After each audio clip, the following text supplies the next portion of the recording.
Hello નમસ્કાર, કેમ છો બધા? ફૂલ મોજમાં છો, ફૂલ લહેરમાં છો, બધાની તૈયારી ચાલતી હશે. શેની તો કે ભાઈ પ્રેક્ટિસ કરવાની, ઇંગ્લિશ ગમે એમ કરીને આપણે શીખવાનું થાય છે ને એના માટે રોજે રોજ આજુબાજુ આગળ પાછળ જેટલા મળે છે એની સાથે ઇંગ્લિશમાં બોલો. અને કોઈ ન હોય તો એકલા અરીસાનું સામે ઊભા રહી જાઓ અને અરીસાની સામે છોકરાઓ ઇંગ્લિશની પ્રેક્ટિસ કરો.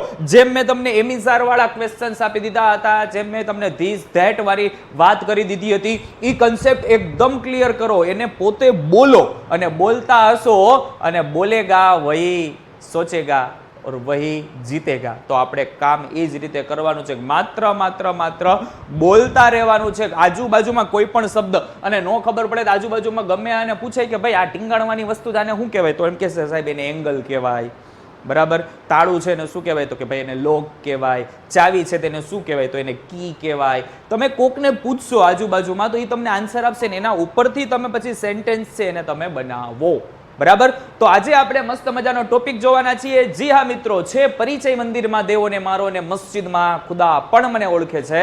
નથી વ્યક્તિત્વ કોઈનાથી છાનું મારું, જેટલા ઓળખે છે બધાય તમારા પ્રતાપે ઓળખે છે. હું અભિષેક દવે આપ બધાનું તહે દિલથી હાર્દિક સ્વાગત અભિવાદન કરું છું. જો વાયા ફરતા પહેલી વાર રૂમઝૂમ કરતા આપણી ચેનલમાં પધાર્યા હોય અને ચેનલને સબસ્ક્રાઇબ કરવાની બાકી હોય તો ખાસ ચેનલને સબસ્ક્રાઇબ કરી અને એકવાર લાઈક કરી દેજો, દલડું આપી દેજો.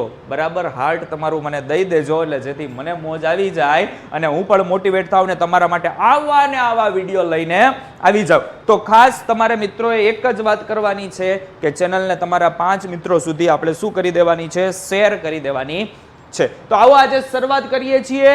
આપણું આ લેક્ચર નંબર છે 4. આ ચોથો દિવસ છે અને ચોથા દિવસે આપણે ધડબડાટીને ધાણાજીરું બોલાવવું છે.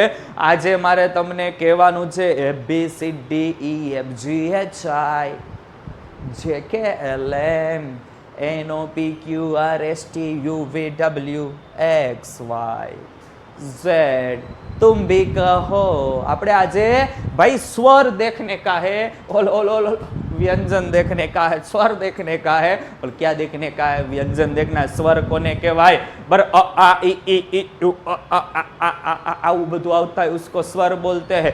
ક ખ ગ ઘ ચ છ જ જ ટ ટ ટ ઢ ઢ ઢ એ બધાને શું કહેવાય છે? વ્યંજન.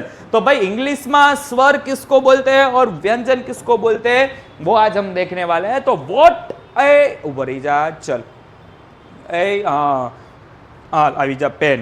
બરાબર આવી ગઈ ભાઈ. What are articles. ભાઈ ખરેખર આર્ટિકલ શું છે? બરાબર. તો કે ભાઈ small words use before nouns. કોઈ પણ નામ હોય, ગુજરાતીમાં કહું કોઈ પણ નામ હોય અને નામ પહેલા એક નાનો અક્ષર, એક નાનો શબ્દ મૂકવામાં આવે એને આર્ટિકલ બોલે છે, આર્ટિકલ બોલે છે. ભાઈ નામ ગુજરાતીમાં કાઠિયાવાડીમાં કઈ નામ પહેલા આવતો હેલ્પર શબ્દ. ભાઈ હેલ્પર શબ્દ મારા વાલા કે કોઈ પણ નામ હોય એના ભેગું મૂકીને ભાઈ જાતો હોય નો સાંભળે. એ તને કહું છું, ઓલા તને એલા ભાઈ ખબર, ઓય એલા જેમ બધું બોલે ને તો કે આપણે ગુજરાતી કાઠિયાવાડીમાં બોલીને એવી રીતે. તો કે ભાઈ ટાઈપ્સ ઓફ આર્ટિકલ્સ કેવા હોય? તો ભાઈ એના રૂલ્સ એક તો અ આવે, એ બોલાય, અ બોલાય. બરાબર. ભાઈ કોઈ પણ વ્યંજન હોય, બરાબર, વ્યંજન હોય એની આગળ આપણે આને મૂકવાનો આવે. તમને એટલી ખબર પડવી જોઈએ કે ભાઈ વોવેલ સ્વર છે, બરાબર, કે કોન્સોનન્ટ વ્યંજન છે, બરાબર. તો કયા કયા છે એ તમને કેટલાને ખબર છે? તો કે સાહેબ આ તો બધાને ખબર પડશે. એ ઈ આઈ ઓ you, A E I O you, A E I O you, A E I O you, A E I O you, A E I O you. આ સ્વર છે. આના સિવાય હંધાય, આના સિવાય બધાય એ વ્યંજનડા છે. શું છે? વ્યંજનડા છે. તો આપણે એટલું યાદ રાખવાનું. એ ઈ આઈ ઓ you, A E I O you, A E I O you. તો આપણે અહીં કીધું કે કોઈ પણ ભાઈ કોન્સોનન્ટ્સ એટલે કે કોઈ પણ વ્યંજન હોય, વ્યંજનની આગળ અભિષેક સરનો એ લાગે. વ્યંજનની આગળ અભિષેક સરનો એ લાગે. એ લાગે. શું લાગે? એ લાગે છે. લાગે છે. બરાબર. ટાઈપ્સ ઓફ આર્ટિકલ આપણે જોઈએ. અ શું કહેવાય? જોજો ખાસ. I have a pen. તો જો અહીંયા પેન આપ્યું, પેનમાં શું આવ્યું? પી. પી છે એ શું છે? સ્વર છે કે વ્યંજન? વ્યંજન છે એટલે આગળ એ લાગ્યો. આઈ હેવ અ પેન, મારી પાસે પેન છે. જે ક્રિયાપદ હોય ને એમાં ખાસ જોવાનું. સી ઇઝ અ ટીચર, તો ટીચરનો શું આવ્યો? ટી. તો ટી શું છે? તો કે સાહેબ ટી તો વ્યંજન છે, પી તો વ્યંજન છે. તો વ્યંજન હોય ત્યાં એ લાગે, એ લાગે. કોણ લાગે? એ લાગે. શું હોય? તો વ્યંજન. બરાબર. ટેબલ છે તો ટેબલમાં શું લાગે? તો એ લાગે. પેન છે તો શું લાગે? એ લાગે. કેમેરા છે તો શું લાગે? તો કે એ લાગે. બરાબર. તમારે જોતું જવાનું. વિન્ડો છે તો શું લાગે? તો કે એ લાગે. ફેન છે તો શું લાગે? તો કે એ લાગે. તમને ખબર પડવી જોઈએ કે એ ઈ આઈ ઓ you, A E I O you, એને અહીંયા ફરીથી આપણે લખીએ એ ઈ આઈ ઓ અને યુ, આટલા અક્ષર એ ઈ આઈ ઓ અને યુ આટલા અક્ષર હોય, આટલા અક્ષર હોય તો એમાં લાગે એ એન. શું લાગે? એન. શું લાગે? એન.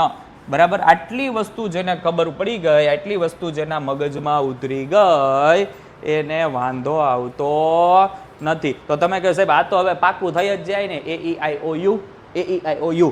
તો કે ભાઈ એને બોલાય ઓન બોલાય અથવા એન બોલાય. હો, આપણી બે ઘણા બધા કાઠિયાવાડીમાં હોય, કાઠિયાવાડીમાં હાલે આપણે.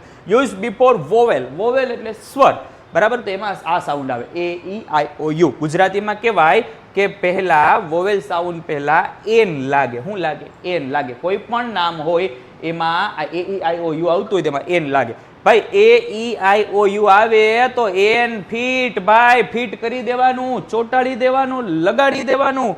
કેવી રીતે? તો અહીંયા એક્ઝામ્પલ આપવાનું. ભાઈ he is an engineer. An engineer. ઈ આવ્યો તો આ એ ઈ આઈ ઓ યુ માં ઈ આવ્યો તો ઈ આવે એટલે આગળ શું લાગ્યું? એન લાગ્યો. આગળ એન લાગ્યો. બરાબર. જોજો. આઈ એટ એન એપલ. બરાબર. એ તો શું આવ્યો? એ આવે તો શું લાગે? એન. શું લાગે? N. Apple. A E I O you. તો તમારે ખાસ આજે હોમવર્કમાં તમારે 10 સ્પેલિંગ સ્વરવાળા અને 10 સ્પેલિંગ વ્યંજનવાળા નીચે મને કોમેન્ટમાં બતાવવાના છે. થઈ જશે. પહેલા યાદ કરો, વિચારો. ન આવડે તો કોકની મદદ લ્યો. ચોપડીની મદદ લ્યો, ગૂગલની મદદ લ્યો, ઘરમાં કોઈ રહેતા હોય સગા વાલા સંબંધીઓ મિત્રોની મદદ લ્યો અને ખાસ એ રીતે કરો. બરાબર. ચલો જોઈએ છીએ આગળ કે ભાઈ types of article. The. The ક્યારે લગાડે? એને કેટલી વાર બોલાય? દ બોલે અથવા ધ. બરાબર. Use specific. સ્પેસિફિક આપણે કહેતા હોય, સ્પેસિફિક ઓલા બોલતા ટોપિક. Non thing. કોઈ ખાસ વસ્તુ માટે ધ લાગે. કોઈ એક ખાસ વસ્તુ હોય ને સ્પેશિયલ, એના માટે ધ લાગે. કાઠિયાવાડીમાં જે ચોક્કસ હોય એના માટે ધ લાગે. જે ચોક્કસ હોય, જેમાં કાંઈ ફેરફાર ન હોય, જેનાથી કોઈ દી ભૂલ ન થતી હોય અને જે અડીખમ અજર અમર રહેવાનો હોય એનામાં ધ લાગે. બરાબર. તો આપણે એવું જોઈએ કેવું છે ધ. તો કે ભાઈ ધ સન ઇઝ બ્રાઇટ. બરાબર. સૂર્ય કીધો. સૂર્ય કેવો? તેજસ્વી છે. અજર ને અમરની આપણે વાત કરી. તેજસ્વી એમાં તેજસ્વીતા પણ એમાં ઘટવાનું જ નથી. એટલે આગળ શું લાગ્યું? The sun. જોજો ભાઈ બુક ટેબલ પર છે. The book is on the table. આવું પણ ભણવાના છીએ આપણે. On the table. અહીંયા ઉપર આવ્યું. બરાબર. પર આવ્યું, ઉપર આવ્યું, તેનું ઓન ધ ટેબલ. તો ભાઈ બુક છે તો એ પણ કેવી છે? તો કે સ્થિર છે, ચોક્કસ છે, એની અંદર કોઈ ફેરફાર નથી થવાનો. તો કે એવા એવા શબ્દો હોય એમાં ધ લગાડી શકો. ચંદ્ર છે તો એમાં તમે ધ મૂન. બરાબર. એવું લગાડી શકો. બરાબર. જે મહત્વના છે અહીંયા આપણે લગાડી શકીએ. ભાઈ ટાઈપ્સ ઓફ આર્ટિકલની એકદમ ઇઝી ટ્રીક તમને આપી દઉં છું કે ભાઈ તમારે પહેલા તમારે ટ્રીક આ એ વ્યંજન આવે, કોઈ પણ નામ આવે એમાં એ ઈ આઈ ઓ યુ ન હોય તો એ લાગે. એ ઈ આઈ ઓ યુ હોય, એ ઈ આઈ ઓ યુ હોય તો શું લાગે? એન લાગે. અને ધ ક્યારે લાગે? જે કોઈ સ્પેસિફિક વ્યક્તિ હોય બરાબર, જે અજર અમર હોય, જે સ્થિર હોય, જે ચોક્કસ હોય, જેનો નાશ નથી થવાનો એવી વસ્તુ હોય એ હોય. ભાઈ કાઠિયાવાડ પહેલી વાર વાત કરીએ એ એનમાં અને ચોક્કસ વાત કરીએ આપણે ધમાં. પહેલી વાર વાત કરતા હોય તો એ અથવા એનમાં અને ચોક્કસ વાત કરવી હોય ત્યારે આગળ શું મૂકી દેવાનો? ધ મૂકી દેવાનો છે. અને આ છે તમારા માટેના આર્ટિકલની ટ્રિક્સ અને ટિપ્સ આપી દઉં છું કે ગુજરાતી ટીપ કોઈ પણ એક વ્યક્તિ માટે અને ધ છે કોઈ પણ ખાસ વ્યક્તિ માટે ઇંગ્લિશ શીખવી છે તો રોજ બોલવું પડશે. ચૂપ બેસવાથી નહીં આવડે મારા ભાઈ, મારા હાવજડા. તો ઇંગ્લિશ માટે રોજ પ્રેક્ટિસ કરવાની છે અને તમારે આજે એન અને ધ ના 5 સેન્ટેન્સીસ બનાવીને કોમેન્ટમાં, ભાઈ ઘણા બધા એમ કે કોમેન્ટ નથી મૂકતા, કોમેન્ટ મૂકજો, કોમેન્ટ કરજો, પ્રેક્ટિસ કરજો. બેઠા બેઠા એવું લાગે તો કાગળમાં લખો અને ખાસ આપણું ગ્રુપ બનાવેલું છે નીચે ડિસ્ક્રિપ્શનમાં, જે ગ્રુપમાં જોડાઈ જાઓ. તેમાં તમને ડેઈલી પ્રેક્ટિસ માટેના પણ તમને ક્વેશ્ચન્સ આપી દેવામાં આવે છે. તો ખાસ ગ્રુપમાં જોડાઈ જાઓ અને તમારે શું કરવાનું છે? લાઈક, શેર ને સબસ્ક્રાઇબ કરવાનું છે, ભૂલવાનું નથી. 5 વ્યક્તિના મોબાઈલમાં ચેનલને મોકલવાની છે અને સબસ્ક્રાઇબ કરાવવાની છે. ઇંગ્લિશ શીખવા માટે બીજા 5 વ્યક્તિઓને મોકલો.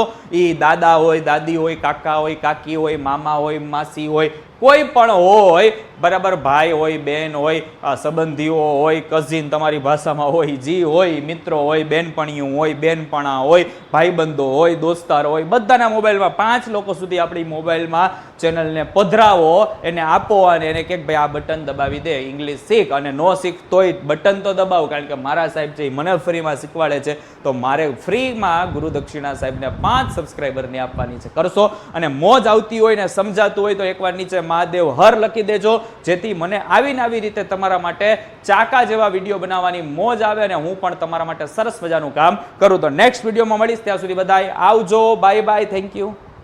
સબસ્ક્રાઇબ કરી દેજો, બાય.